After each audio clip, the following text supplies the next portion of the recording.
Hello guys, तो आज मैं एक साउथ कोरियन मूवी एक्सप्लेन करने वाली हूँ जो कि हाल ही में ही रिलीज हुआ है। और ये बेसिकली एक एक्शन थ्रिलर मूवी है। कहानी के शुरुआत में हमें एक लैब दिखाया जाता है जहाँ पर हम बहुत सारे लिजर्ड्स को देखते हैं। देखकर ऐसा लग रहा था जैसे कि उन्हें म्यूटेट किया गया हो। और उसी लैब में हम एक आदमी को देखते हैं जो जख्मी हालत में जमीन पर गिरा हुआ था। उस आदमी के ठीक सामने एक गीसू नाम का डॉक्टर खड़ा था। उसको ऐसी हालत में देखकर वो बहुत डर जाता है। यहाँ पर हमें पता चलता है कि वो अपनी मरी हुई बेटी के ऊपर किसी टाइप का एक्सपेरिमेंट कर रहा था ताकि वो उसे दोबारा से जिंदा कर सके। लेकिन इसके पहले कि वो कुछ कर पाता तभी वहाँ पर मिलिट्री वाले लोग पहुँच जाते हैं। वो गीसू से कहते हैं तुम्हें अपनी बेटी को जाने देना होगा, तुमने पहले ही इस एक्सपेरिमेंट के चक्कर में बहुत लोगों की जान ले ली है। गीसू के हाथ में एक इंजेक्शन था। वो उन लोगों से कहता है मैंने इस एक्सपेरिमेंट को कंप्लीट कर लिया है। लेकिन इसके पहले कि वो लोग कुछ कर पाते वो मौका पाकर वो इंजेक्शन उसे लगा देता है। अब मिलिट्री वालों के पास कोई ऑप्शन नहीं था, उन्हें मजबूरन गीसू को रोकने के लिए शूट करना पड़ता है। उसी मोमेंट पर हम देखते हैं वहाँ का सारा सामान अचानक से हिलने लग जाता है। पता चलता है कि उस शहर में बहुत ही पावरफुल अर्थक्वेक आ रहा था। वो लोग जैसे ही सामने की तरफ देखते हैं तो अचानक से वहाँ की सारी बिल्डिंग्स नीचे गिर जाती है और देखते ही देखते पूरा शहर मिनटों में तबाह हो जाता है। यहाँ से कहानी आ जाती है 3 साल आगे, जहाँ पर हम अपने लीड कैरेक्टर जुनियंग को देखते हैं जिसका इस मूवी में नाम जीवान है। यहाँ पर हमें पता चलता है कि वो एक हंटर है और इस टाइम पर वो शिकार करने के लिए आया हुआ था। उस अर्थक्वेक की वजह से इनकी कंडीशन ऐसी हो गई थी कि ना ही इनके पास खाने की चीज थी और ना ही साफ पानी था, इसीलिए उन्हें अपने सर्वाइवल के लिए हंटिंग करना पड़ता था। उसी मोमेंट पर वो अपने सामने एक क्रोकोडाइल को देखता है। वो कुछ सोचकर उसकी आंखों पर शूट करता है। जीवान को लगता है कि उसने इसे पकड़ लिया, लेकिन यहाँ पर हमें पता चलता है कि वो तीर उसकी आंखों पे नहीं बल्कि थोड़ा सा नीचे लगा था। वो मगरमच्छ पागलों की तरह उसके पीछे पड़ जाता है। जीवान समझ गया था कि अब वो मरने वाला है। अपनी जान बचाने के लिए वो एक कार के अंदर आकर बैठ जाता है, लेकिन वो मगरमच्छ उसका पीछा छोड़ ही नहीं रहा था। उस बेचारे की हालत खराब हो चुकी थी। उसी मोमेंट पर एक नामसान नाम का आदमी आकर उसे खत्म कर देता है। दूसरी तरफ हम एक सुना नाम की लड़की को देखते हैं जो अपने दादी के साथ रहती थी। पता चलता है कि सुना को स्केचिंग का बहुत शौक था। उसकी दादी बाहर जाकर थोड़ा बहुत पानी इकट्ठा करके लेकर आती थी और उसी पानी को वो लोग फिल्टर करके पीते थे। यानी कि इन लोगों की हालत ऐसी हो गई थी कि इन लोगों के पास पीने का पानी तक नहीं था। फिर हम गाँव के लोगों को देखते हैं, उन्हें जहाँ से भी पानी मिलता था वो लोग उसी पानी को फिल्टर करके पीते थे। पता चलता है कि महीनों से बारिश नहीं हुई थी जिसकी वजह से इनका सरवाइव करना इतना मुश्किल हो गया था। वहीं पर हम जीवन और नामसान को देखते हैं। वो दोनों जो कुछ भी हंट करके लाते थे वो उन चीजों को कुछ सामान के बदले वहाँ के लोगों में बांट देते थे। तभी वहाँ पर एक लेडी आती है जो ऊपर से नीचे तक सोने से लदी हुई थी। वो अपने साथ एक ज्वेलरी बॉक्स लेकर आई थी। नामसान कहता है तुम ये क्या बकवास चीजें लेकर आई हो, इसके बदले कोई तुम्हें कुछ भी नहीं देगा। वो लेडी कहती है जब सिचुएशन ठीक हो जाएगी उस टाइम पर तुम इन ज्वेलरीज को यूज कर सकते हो। तो जीवान कहता है तुम कुछ ज्यादा ही पॉजिटिव सोच रही हो। दुनिया खत्म होकर 3 साल हो चुके हैं और इस बात को तुम्हें भी एक्सेप्ट कर लेना चाहिए। थोड़ी ही देर में सुना और उसकी दादी भी वहाँ पर आते हैं। यहाँ पर हमें पता चलता है कि जीवान सुना को बहुत पसंद करता था। सुना नामसान को अपना बनाया हुआ एक स्केच देती है जो कि उसे बहुत पसंद आता है। वो लोग वहाँ से निकल ही रहे होते हैं तभी वहाँ पर कुछ लोग पहुँच जाते हैं। वो आदमी कहता है अगर तुम लोगों ने हमारे साथ कोऑपरेट किया तो हम लोग तुम्हें कुछ भी नहीं करेंगे। वो यहाँ पर किसी का स्केच बनाकर लेकर आया था। वो बताता है कि एक वांटेड क्रिमिनल है जिसको हम लोग बहुत दिनों से ढूंढ रहे हैं। अब वो लोग रैंडमली किसी को भी उठाने लग जाते हैं। कहते हैं तुम्हारी शक्ल इससे मिल रही है। तभी उस आदमी की नजर सुना पर जाती है। वो उससे कहता है तुम्हारी उम्र के बहुत ही कम लोग बचे हैं, लेकिन सुना उसकी बातों पर जरा भी ध्यान नहीं देती। तो वो उसका बाल पकड़ के उसे घसीटने लग जाता है। ये देखकर जीवान गुस्से में आकर उस आदमी को मारने लगता है, पर वो सारे ही लोग घेर कर उल्टा उसी को मारने लगते हैं। अब नामसान के पास कोई और ऑप्शन नहीं था, उसे बीच में आना ही पड़ता है। पहले तो वो सबको प्यार से समझाता है, लेकिन जब वो लोग सुनते नहीं हैं, तो वो उन लोगों को एक ही पंच में नीचे गिरा देता है। यहाँ पर हमें पता चलता है कि नामसान पहले एक बॉक्सर हुआ करता था, इसीलिए किसी का उसके सामने टिकना इतना आसान नहीं था। वो उन गुंडों के लीडर को पकड़ लेता है और पूछता है तुम्हारा बॉस कौन है। तो वो आदमी किसी टाइगर का नाम बताता है। नामसान कहता है टाइगर अभी भी जिंदा है। फिर वो उस आदमी के जेब से पानी की बोतल निकालकर पूछता है तुम्हें ये कहाँ से मिला। तो वो गुंडा किसी अपार्टमेंट का नाम बताता है। कहता है वहाँ पर खाने पीने की चीजें और साफ पानी है। नामसान उससे कहता है तुम टाइगर को मेरे बारे में बता देना। वो आदमी पूछता है तुम्हारा नाम क्या है। तो नामसान अपना नाम बताता है। उसका नाम सुनकर उसे याद आ गया था कि नामसान पहले एक बहुत बड़ा बॉक्सर हुआ करता था। नामसान को ऐसे फाइट करता हुआ देखकर उस सोने वाली लेडी को वो पसंद आ गया था। अब उन दोनों ने जितना भी सामान इकट्ठा किया था वो सारा सामान लेकर वो घर की तरफ जाने लग जाते हैं। तभी वो अपने सामने कुछ लोगों को देखते हैं जो पूरी तरीके से ड्रेसअप होकर आए हुए थे। वो लेडी बताती है हमारे पास सोल में एक बहुत अच्छी जगह है जहाँ पर हम सारे फैमिली वालों को रखते हैं। वो लेडी सुना से कहती है अगर तुम हमारे साथ चलोगी तो तुम्हारी ग्रैंडमा अपनी पूरी जिंदगी वहाँ पर अच्छे से बिता सकती है। वहाँ पर साफ पानी और खाने पीने की सारी चीजें हैं। सुना उससे पूछती है क्या ये दोनों हमारे साथ आ सकते हैं? तो वो लेडी बताती है फिलहाल बस हम फैमिली मेंबर्स को ही ले रहे हैं। सुना बताती है उसकी दादी की तबीयत ठीक नहीं है इसीलिए वो इतने दूर तक चल के नहीं जा सकती है। वो लेडी कहती है कोई प्रॉब्लम नहीं है, आधे रास्ते में हमारा मेडिकल स्टाफ वहाँ पर पहुँच जाएगा और वो लोग तुम्हारी दादी को सेफली पहुँचा देंगे। नामसान और जीवन को भी यही लगता है कि ऐसे कंडीशन में इनका यहाँ पर रहना बिल्कुल भी अच्छा नहीं है, इसीलिए वो दोनों भी उसे जाने के लिए बोलते हैं। जाते वक्त सुना जीवन को एक स्केच देती है जो कि उसे बहुत ही ज्यादा पसंद आता है। फिर जब वो दोनों घर पर आ जाते हैं तो यहाँ पर हमें पता चलता है नामसान ने सुना की दी हुई सारे स्केचेस को संभाल के रखा था। जो स्केच सुना ने जीवन को दी थी वो देखकर वो बहुत खुश हो जाता है। वो नामसान से पूछता है तुम्हें क्या लगता है, क्या सुना मुझे पसंद करती है? नामसान कहता है मुझे तो ऐसा नहीं लगता। तभी जीवन के मन में एक आइडिया आता है। वो नामसान से कहता है अगर तुमने शादी करके मुझे अडॉप्ट कर लिया फिर हम दोनों भी जाकर अपार्टमेंट में रह सकते हैं। तुम्हें उस सोने वाली लेडी से शादी कर लेनी चाहिए। देखकर ऐसा लगता है कि वो तुम्हें पसंद करती है। नामसान कहता है मेरे इतने भी बुरे दिन नहीं आए हैं। फिर वो दोनों नाइट हंट के लिए बाहर निकल जाते हैं। दूसरी तरफ सुना और बाकी के लोग थोड़े दूर तक पहुंच गए थे। तभी उन्हें वहाँ के बाकी लोग भी मिल जाते हैं जो एक दूसरी फैमिली को वहाँ पर लेकर आए थे। उस फैमिली में एक जुए नाम की लड़की थी जिसकी सुना के साथ दोस्ती हो जाती है। फिर थोड़े दूर आते ही सुना के दादी के पैरों में दर्द हो जाता है। वो लेडी उन लोगों से कहती है यहाँ पर जितने भी ओल्ड एज के लोग हैं उन्हें हम लोग मेडिकल फैसिलिटी में लेकर जाएंगे, उसके बाद हम उन्हें सेफली अपार्टमेंट में पहुँचा देंगे। सुना अपने दादी को जाने तो नहीं देना चाहती थी लेकिन उसके पास और कोई ऑप्शन नहीं था। फिर थोड़े दूर आते ही वहाँ पर मिलिट्री की कुछ गाड़ियाँ थी। वो लेडी कहती है हम इन्हीं कार में बैठकर अपार्टमेंट में जाने वाले हैं। ये देखकर सुना को बहुत गुस्सा आ जाता है। वो कहती है जब तुम लोगों की कार इतनी नजदीक थी तो फिर तुम लोगों ने हमें बताया क्यों नहीं? मेरी दादी भी हमारे साथ ही चल सकती थी। वो लेडी कहती है तुम्हारी दादी को लेने के लिए हम लोग कल कार भेज देंगे, इसलिए तुम्हें चिंता करने की कोई जरूरत नहीं है। उसी टाइम पर सुना उस आदमी के गर्दन पर कुछ नोटिस करती है। इस तरफ हम देखते हैं वो दोनों आदमी सुना की दादी और उस बूढ़े आदमी को एक खंडर के पास लेकर आते हैं। सुना की दादी पूछती है तुम लोग हमें यहाँ पर लेकर क्यों आए हो? यहाँ पर तो कोई भी मेडिकल फैसिलिटी है ही नहीं। उसी मोमेंट पर वो आदमी एकदम से उस बूढ़े आदमी को पहाड़ से नीचे फेंक देता है और साथ ही में वो दूसरा आदमी सुना की दादी को स्टैब करके मार देता है। तभी हम देखते हैं जीवन और नामसान भी वहीं पर थे। नामसान उन लोगों को देखते ही मारने लग जाता है लेकिन एग्जैक्टली ऐसा कुछ हो नहीं पाता। वो दोनों दोबारा से जिंदा हो जाते हैं जैसे कि वो किसी टाइप के मॉन्स्टर हो। काफी देर तक फाइट चलने के बाद भी वो लोग मर ही नहीं रहे थे। नामसान को समझ में नहीं आता कि आखिर ये लोग हैं कौन। उनमें से एक आदमी जीवन को मारने ही वाला था लेकिन जीवन उसका पैर फंसा के उसे उल्टा लटका देता है। वो उससे पूछता है कि सुना कहाँ पर है। तभी हम देखते हैं वो आदमी अपने आप को छुड़वाने के लिए रस्सी नहीं काट रहा था बल्कि वो अपना पैर काट रहा था। ये देखकर जीवन समझ गया था कि अब वो मरने वाला है लेकिन ठीक उसी टाइम पर वहाँ पर एक यूनहो नाम की लड़की आ जाती है। वो सीधा आकर उसको जान से मार देती है। नामसान उससे पूछता है कि तुम हो कौन। उसी टाइम पर एक दूसरा आदमी आकर उस पे पीछे से अटैक करता है लेकिन इस बार नामसान उसका सर काट देता है। ये सब कुछ होने के बाद वो लोग सुना की दादी का लास्ट राइड करते हैं। यूनहो नामसान से कहती है मुझे तुम्हारी मदद चाहिए, मेरे सारे लोग अपार्टमेंट में फंसे हुए हैं, मुझे कैसे भी करके उन लोगों को वहाँ से बाहर निकलवाना है। नामसान उससे पूछता है क्या इन लोगों को मारने के लिए इनका सर काटना पड़ता है और आखिर ये लोग हैं कौन। अब यहाँ से यूनहो अपना कहानी बताना शुरू करती है। पता चलता है कि वो पहले एयरफोर्स की सर्जेंट हुआ करती थी और जिस दिन अर्थक्वेक हुआ था उस दिन वो लोग सर्वाइवर्स को ढूंढने की कोशिश कर रहे थे। उस टाइम पर उन्हें एक अपार्टमेंट दिखता है जो इतने बड़े अर्थक्वेक के बाद भी अच्छे कंडीशन में था। उन लोगों ने सर्वाइवर्स को बचाने के लिए बहुत मेहनत की। फिर एक दिन वहाँ पर डॉक्टर गीसू पहुँच जाता है। सबको लगता है कि वो एक डॉक्टर है इसीलिए वो सबकी मदद करेगा लेकिन फिर एक दिन वो अपना असली रंग दिखा देता है। वो गीसू से कहती है सारे पेरेंट्स कंप्लेंट कर रहे हैं कि तुम उन्हें उनके बच्चों से मिलने नहीं दे रहे हो। तभी वहाँ पर कौन पहुँच जाता है और गीसू से कहता है हमें यूनहो को सारी सच्चाई बता देनी चाहिए। कौन उससे कहता है हम लोग जिस दुनिया में रह रहे हैं वो दुनिया जल्द ही खत्म होने वाली है, इसीलिए हम लोगों को गीसू पर भरोसा करना होगा। तभी कौन अपने कॉलीग को शूट करता है लेकिन वो आदमी दोबारा से जिंदा हो जाता है जैसे कि कुछ हुआ ही ना हो। ये सब देखकर यूनहो एकदम से हैरान हो जाती है। उसको समझ में नहीं आता कि आखिर यहाँ पर चल क्या रहा है। गीसू यूनहो से कहता है तुम्हें क्या लगता है मैंने इतने बड़े अर्थक्वेक को कैसे सरवाइव किया होगा? मैंने तो एक बार 3 महीनों तक पानी भी नहीं पिया था। यही हमारा फ्यूचर है। ये अपार्टमेंट ज्यादा टाइम तक चल नहीं पाएगा, इसीलिए तुम लोगों को मेरी बात सुननी ही पड़ेगी। यूनो कहती है तुम्हारा दिमाग खराब है, सारे बच्चे कहाँ पर है, आखिर तुमने उन लोगों के साथ क्या किया है। तभी सारे लोग यूनहो को पकड़ लेते हैं, लेकिन वो एक बहुत अच्छी फाइटर थी। वो अपनी जान छुड़ाकर वहाँ से भाग जाती है। प्रेजेंट में वो नामसान को बताती है कि गीसू सारे लोगों पर कोई एक्सपेरिमेंट कर रहा है, जिसकी वजह से वो लोग ऐसे मॉन्स्टर बन गए हैं। दूसरी तरफ हम उसी लेडी को देखते हैं जो सारे लोगों को लेकर अपार्टमेंट पहुंच गई थी। वो बताती है कि यहाँ पर सोलर पैनल्स लगे हुए हैं, इसीलिए यहाँ पर 24 घंटे इलेक्ट्रिसिटी रहता है। तभी गीसू सब लोगों के सामने आता है। वो कहता है तुम लोगों को फिक्र करने की कोई जरूरत नहीं है, यहाँ पर तुम्हें सारी फैसिलिटीज मिलेगी ताकि तुम लोग बाहर की दुनिया से सेफ रह सको। साथ ही में वो सारे लोगों को पानी की बॉटल्स बांटता है। कहता है हम लोग इस पानी को अपार्टमेंट के अंदर ही प्यूरिफाई करते हैं। फिर सुना जब अपने रूम में आती है तो वो देखती है वहाँ पर सारे फैसिलिटीज थे और साथ ही में नल से पानी भी आ रहा था। ये सब देखकर वो बहुत खुश हो जाती है। इस तरफ यूनहो नामसान को बताती है कि वो लोग 18 से कम उम्र वाले लोगों को लेकर जा रहे हैं। वो बताती है वहाँ की सिक्योरिटी बहुत टाइट है,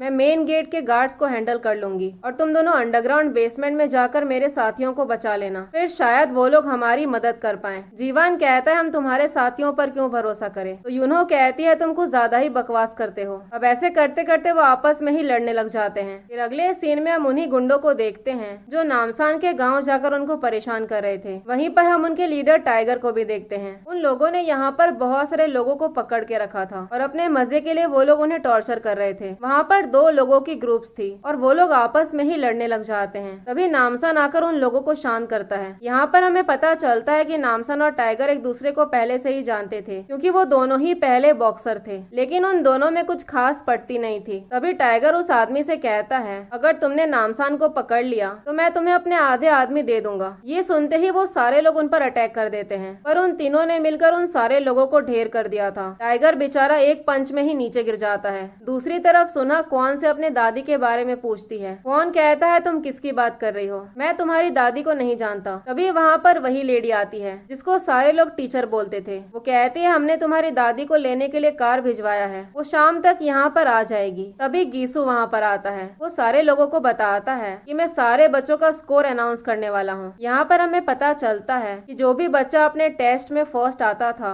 उनके पेरेंट्स को एक बेटर अपार्टमेंट में रहने का मौका मिलता था। उन्हें काम करने की कोई जरूरत नहीं पड़ती थी और साथ ही में उन्हें फ्री में खाना भी दिया जाता था। फिर अंदर आने के बाद टीचर सबको बताती है कि सारे बच्चे 8th फ्लोर पर रहेंगे और उन लोगों के पेरेंट्स दूसरे फ्लोर पर। सुना कहती है आपने ये बात पहले तो नहीं बताई। टीचर कहती है हमने तुम्हारे दादी को बताया था, शायद वो बताना भूल गई। वो कहती है तुम लोगों को चिंता करने की जरूरत नहीं है, तुम एक मीटिंग स्केड्यूल करके अपने बच्चों से मिल सकते हो। फिर सारे बच्चे 8th फ्लोर पर चले जाते हैं और उन लोगों के पेरेंट्स को एक दूसरी जगह पर लेकर जाया जाता है जहाँ पर पानी को फिल्टर करने का काम किया जा रहा था। इस तरफ नामसान ने सारे गुंडों को पकड़ लिया था। वो सबसे पूछता है तुम्हें ये साफ पानी कहाँ से मिला। कोई कुछ नहीं बोलता तो वो सबको एक एक पंच मार के बेहोश कर देता है, लेकिन टाइगर बहुत डर गया था। वो नामसान से कहता है मैं तुम्हें सब कुछ बताने के लिए तैयार हूँ। वो कहता है हम लोग उनके लिए आदमी पहुँचाते हैं और बदले में वो लोग हमें साफ पानी देते हैं। फिर हमें क्लासरूम का सीन दिखाया जाता है जहाँ पर टीचर सारे बच्चों को पढ़ाती थी। उसी टाइम पर सुना सारे बच्चों के गर्दन पर कोई निशान नोटिस करती है। टीचर यहाँ पर बस गीसू की तारीफ कर रही थी। सुना कहती है ये बात बहुत ही अजीब है, बाहर लोगों के पास पीने का पानी तक नहीं है और यहाँ पर लोग जितना चाहे उतना पी सकते हैं, जब चाहे तब नहा सकते हैं। अगर सब लोग गीसू की इतनी तारीफ कर रहे हैं तो उसे सबकी ही मदद करनी चाहिए। ये सुनकर टीचर को बहुत गुस्सा आ जाता है। वो कहती है बाहर के लोग बिल्कुल भी अच्छे नहीं हैं, उन लोगों ने गीसू की बेटी को मार दिया। फिर थोड़ी ही देर में वहाँ के सारे बच्चों को खाने पीने का सामान और एक पानी का बोतल दिया जाता है। तभी वहाँ पर गीसू आता है। टीचर उसे जुए के बारे में बताती है। गीसू जुए से कहता है मुझे पता चला है कि तुम मेरे रिसर्च में मेरी मदद करना चाहती हो, तुम पहले खाना खत्म कर लो, उसके बाद मैं किसी को भेज कर तुम्हें वहाँ पर बुलवा लूंगा। तभी सुना गीसू से अपने दादी के बारे में पूछती है। गीसू कहता है तुम्हारी दादी सेफली पहुँच गई है। सुना कहती है अगर वो पहुँच गई है तो मुझे अभी उनसे मिलना है। टीचर उससे कहती है तुम्हारी दादी की तबीयत बहुत खराब है, इसीलिए 3 दिनों तक उनका ट्रीटमेंट चलेगा, तुम चिंता मत करो, वो जल्दी ही तुम्हारे पास आ जाएगी। गीसू उससे कहता है तुम बहुत थकी हुई लग रही हो, तुम ये पानी पी लो। सुना उनके सामने पानी पीने का नाटक करती है, लेकिन उनके जाते ही वो बोतल बंद करके रख देती है। फिर अगले सीन में गीसू कौन को कोई इंजेक्शन लगा रहा था। कौन उससे पूछता है तुम कब तक हमें इंजेक्शन लगाने वाले हो, अब धीरे धीरे करके बच्चे भी खत्म होते जा रहे हैं, फिर हम किसको अपार्टमेंट में लेकर आएंगे। गीसू कहता है सब कुछ जल्दी ही नॉर्मल हो जाएगा, इसीलिए तुम थोड़ा सा पेशेंस रखो। दूसरी तरफ हम सारे पेरेंट्स को देखते हैं। तभी जुए के पेरेंट्स एक मिलिट्री वाले से कहते हैं हम लोगों ने अपनी बेटी से मिलने के लिए एक एप्लीकेशन साइन किया था। मिलिट्री वाला आदमी कहता है तुम लोग ये क्या बोल रहे हो, यहाँ पर ऐसी कोई भी पॉलिसी नहीं है। ये सुनकर जुए के पेरेंट्स बहुत गुस्सा हो जाते हैं। उनको शांत करने के लिए गीसू को वहाँ पर बुलाना पड़ता है। वो लोग गीसू से रोते हुए कहते हैं उन्हें अपनी बेटी से मिलना है। तो गीसू कहता है तुम लोग हमारे साथ लैब में चलो, वहाँ पर तुम लोग अपनी बेटी से मिल लेना। दूसरी तरफ सुना मौका पाकर गीसू के लैब में घुस जाती है। वहाँ पर उसे एक फोटो मिलता है। पता चलता है कि वो गीसू की बेटी का फोटो था और साथ ही में वहाँ पर उसे कुछ रिसर्च वर्क के बुक्स मिलते हैं। पता चलता है कि गीसू ने बहुत सारे जानवरों और इंसानों पर एक्सपेरिमेंट किया था और साथ ही में वहाँ पर यह भी लिखा था कि एक्सपेरिमेंट के दौरान बहुत सारे लोगों की मौत हो चुकी है। फिर वो जैसे ही अंदर का दरवाजा खोलती है तो वो वहाँ पर जुए को देखती है जिसके ऊपर किसी टाइप का मशीन लगा हुआ था। तभी गीसू भी वहाँ पर पहुँच जाता है। जुए को ऐसी हालत में देख के उसके पेरेंट्स बहुत डर जाते हैं। वो पूछते हैं तुमने हमारी बेटी के साथ क्या किया है, क्या ये बीमार है क्या? गीसू कहता है ये बीमार नहीं है, तुम्हारी बेटी हमारे अपार्टमेंट के लिए एक बहुत बड़ी एसेट है। वो बताता है इस उम्र के बच्चों के गर्दन में कुछ ऐसी चीजें होती है जिन चीजों की हमें जरूरत है। साथ ही में वो वहाँ का कबर्ड खोलकर कहता है कि ये उसकी बेटी है। सब लोग कह रहे थे कि वो मर चुकी है लेकिन मैंने उसे दोबारा से जिंदा किया है। पता चलता है कि उसने अपनी बेटी का आधा शरीर वहाँ पर रखा था। ये सब देखकर वो लोग बहुत डर जाते हैं। अंदर से सुना भी सब कुछ देख रही थी। गीसू उन लोगों से कहता है ह्यूमैनिटी को बचाने का एक बहुत अच्छा चांस है और तुम्हारी बेटी हमारी मदद कर सकती है। उसकी बातों से वो बहुत डर गए थे। वो जुए को वहाँ से हटाने लग जाते हैं। तभी अचानक से उसे कुछ होने लग जाता है। उसकी हालत इतनी ज्यादा खराब हो जाती है कि वो ऑन द स्पॉट वहीं पर मर जाती है। गीसू बहुत ही ज्यादा गुस्से में आ गया था। वो गुस्से से जुए के डैड को मार देता है। कहता है तुम्हें आइडिया भी नहीं है मेरा रिसर्च मेरे लिए कितना इम्पोर्टेंट है। जुए की मॉम डर के मारे वहाँ से भागने लग जाती है लेकिन तभी कौन उसको शूट करके मार देता है। सुना वहीं पर छुपी हुई थी। तभी अचानक से गीसू उसको देख लेता है। कहता है तुम तो एकदम सही वक्त पर यहाँ पर पहुँच गई। अब वो सुना को भी टेबल से बांध देता है। सुना उससे पूछती है तुम बच्चों के गर्दन में क्या एक्सपेरिमेंट कर रहे हो। गीसू बताता है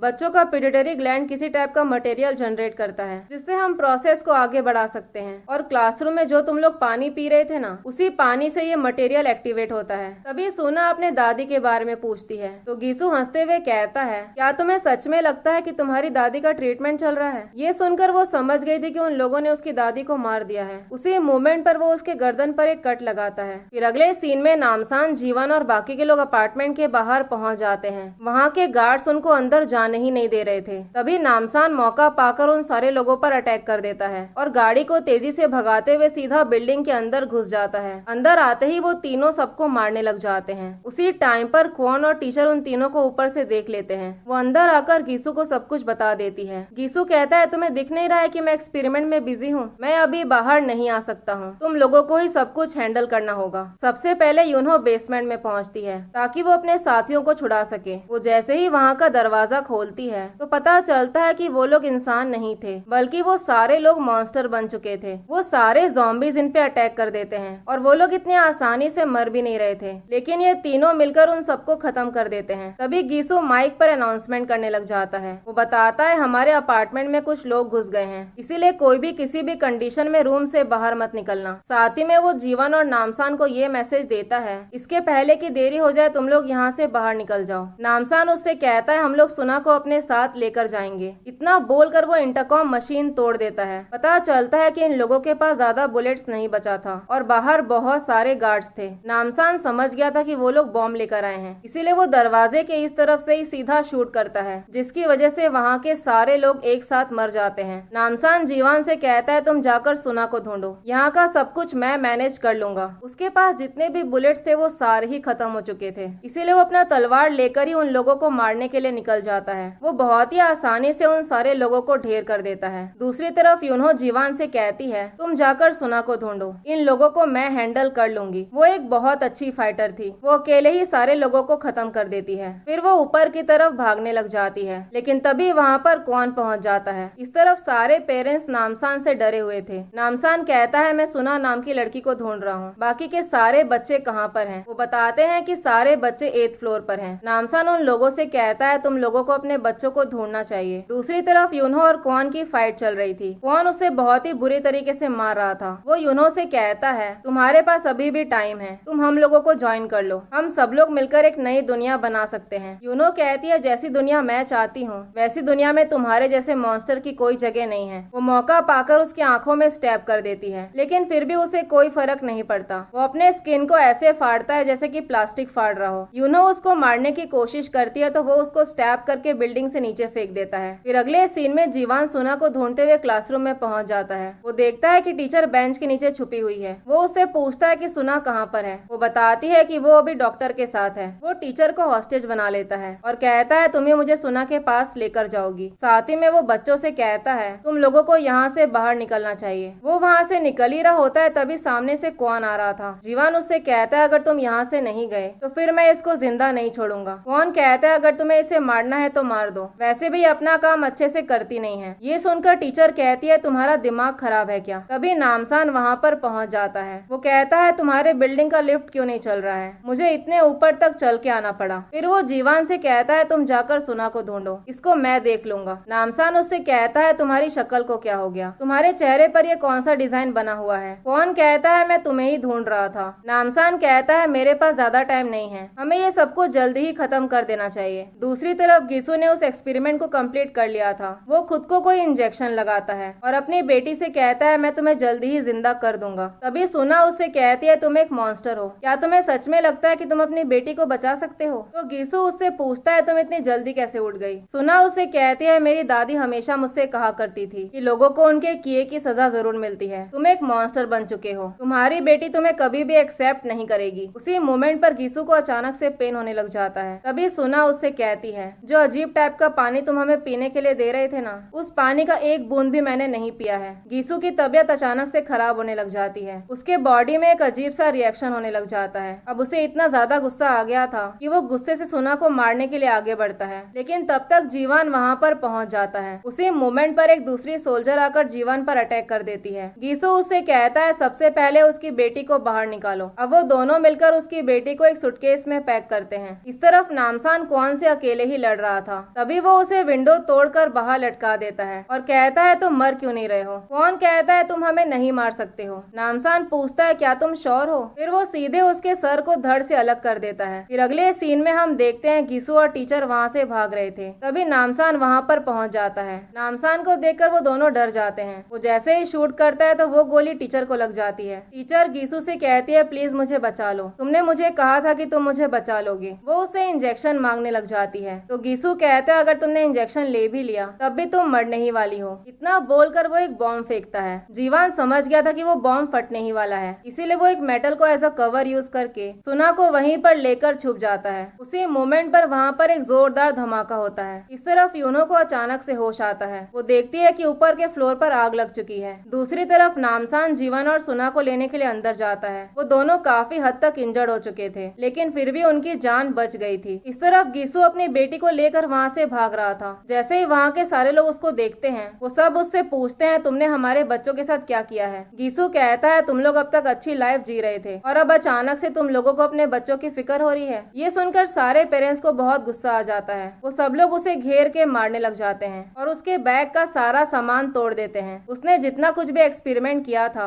सब कुछ टूट चुका था। उसी मोमेंट पर उसके फेस पे एक अजीब सा रिएक्शन होने लग जाता है। उसे इतना ज्यादा गुस्सा आ गया था कि वो राइफल लेकर रैंडमली किसी को भी मारने लग जाता है। तभी वो देखता है उस सूटकेस में से कुछ लीक होने लग जाता है, यानी कि वो बुलेट सूटकेस को भी हिट कर देते हैं, जिसकी वजह से उसकी बेटी का जो बचा कुचा शरीर था वो भी पूरे तरीके से खत्म हो जाता है। यानी कि उसने अपने गुस्से के चक्कर में अपनी खुद की बेटी की जान ले ली। तभी बाकी के सारे लोग भी वहाँ पर पहुँच जाते हैं। सुना उससे कहती है देखो तुमने क्या किया, तुम किसी को भी नहीं बचा पाए, तुम तो अपनी बेटी को भी नहीं बचा पाए। वो गुस्से से उनको शूट करने के लिए आगे बढ़ता है, लेकिन उसके पहले ही नामसान उसको खत्म कर देता है। तभी वहाँ पर बाकी के सारे लोग भी पहुँच जाते हैं। गिसू ने अपनी बेटी की जान बचाने के लिए कितने लोगों की जान ली, लेकिन लास्ट में वो उसको बचा भी नहीं पाया। उसी मोमेंट पर अचानक से वहाँ पर बारिश शुरू हो जाती है। काफी महीनों से बारिश नहीं हुई थी, लेकिन फाइनली सब कुछ ठीक हो चुका था। सुना उनसे कहती अब मैं तैयार हूँ, हम लोगों को घर चलना चाहिए। सबसे पहले वो अपने दादी के मेमोरियल के पास आती है। फिर हमें वही जगह दिखाई जाती है जहाँ पर वो लोग पहले रहते थे। दोबारा से उनकी लाइफ पहले जैसी हो जाती है। तभी वो सोने वाली लेडी वहाँ पर आती है जो कि नामसान को पसंद करती थी, और जीवान भी एक मौका नहीं छोड़ता उसको चिढ़ाने का। वो यहाँ पर नामसान के साथ ड्रिंक करने के लिए आई हुई थी। नामसान कहता है मैंने पहले ही बहुत सफर कर लिया है, अब प्लीज मुझे अकेला छोड़ दो। और इसी सीन के साथ ये मूवी यहीं पर खत्म हो जाता है। मुझे कमेंट करके जरूर बताएं कि आपको ये मूवी कैसी लगी। अगर आप लोगों को मेरी एक्सप्लेनेशन पसंद आई हो तो आप लाइक शेयर और सब्सक्राइब कर सकते हैं। Thank you. You so much for watching.